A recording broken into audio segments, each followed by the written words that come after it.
Ito yung mga batas ng UAE na na-research ko na pinapatupad nila sa mga public places, lalong-lalo sa airport. Basahin natin. يعد الصراخ في مطارات الإمارات العربية المتحدة مخالفة لأن قوانين الإمارات صارمة فيما يتعلق بالسلوك العام ويعتبر رفع الصوت فعلا مسيئا واو وقد يؤدي ذلك إلى عواقب قانونية كرابي بما في ذلك الغرامات وفي بعض الحالات الترحيل.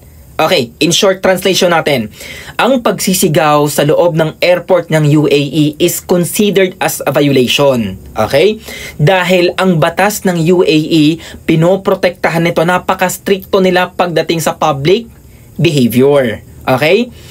Ang pagsisigaw sa loob ng airport is considered as an offensive act. Okay?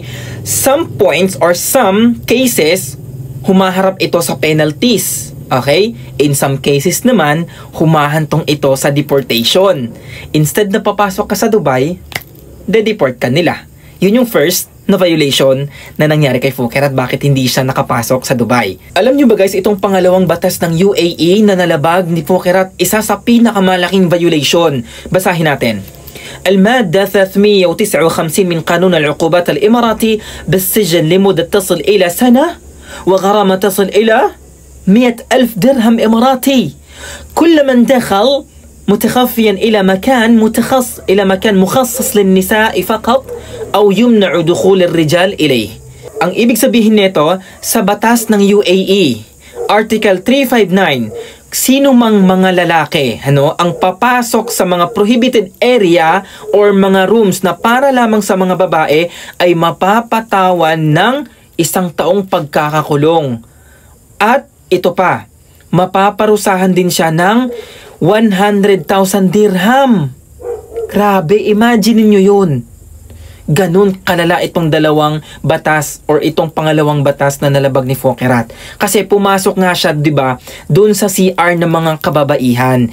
Yun ang isa sa pinakamalaking impact ng dahilan bakit hindi siya nakapasok sa UAE. Ito naman yung pangatlong batas ng UAE na nalabag ni Phuket sa loob ng airport. Basahin natin. تجرم المادة 358 من قانون العقوبات الاتحادي في دولة الإمارات ارتداء الرجال لملابس النساء في الأماكن العامة ويشمل ذلك أيضا ارتداء الرجال لملابس مماثلة لملابس النساء التي تحدد العورة. Ang ibig sabihin nun, Article 358 sa batas ng UAE sa mga lalaking magdadamit ng pambabae sa public places. Ito pa, included yung mga lalaking magsusuot ng damit na nahahawig sa damit ng pangbabae at nakikita ang kanilang mga nudity. Unang-unang doon, nakikita yung tuhod, nakikita yung dibdib, nakikita yung pusod, yung mga ganon, yung mga dikit na dikit, yung mga sexing pananamit na nahahalin tulad sa damit ng mga pambabae. Ito naman yung parusa sa mga lalaking magsusuot ng damit pangbabae sa public places sa loob ng Emirates ha. Basahin natin. Al-uqubat. تشمل العقوبة السجن لمدة تصل إلى سنة واحدة أو غرامة تصل إلى 10,000 درهم إماراتي. Dalawang klase palang parusa nito. Unang-una, sa mga lalaking magdadamit ng pambabae, may parusa itong kulong na aabot ng 1 taon. Grabe. Or 10,000 dirham na parusa or penalty. Kung hindi mo gustong makulong, kung ayaw mong makulong ng 1 taon, pwede kang magbayad ng 10,000 dirham na Emirates currency. So grabe, ang dami palang mga violation.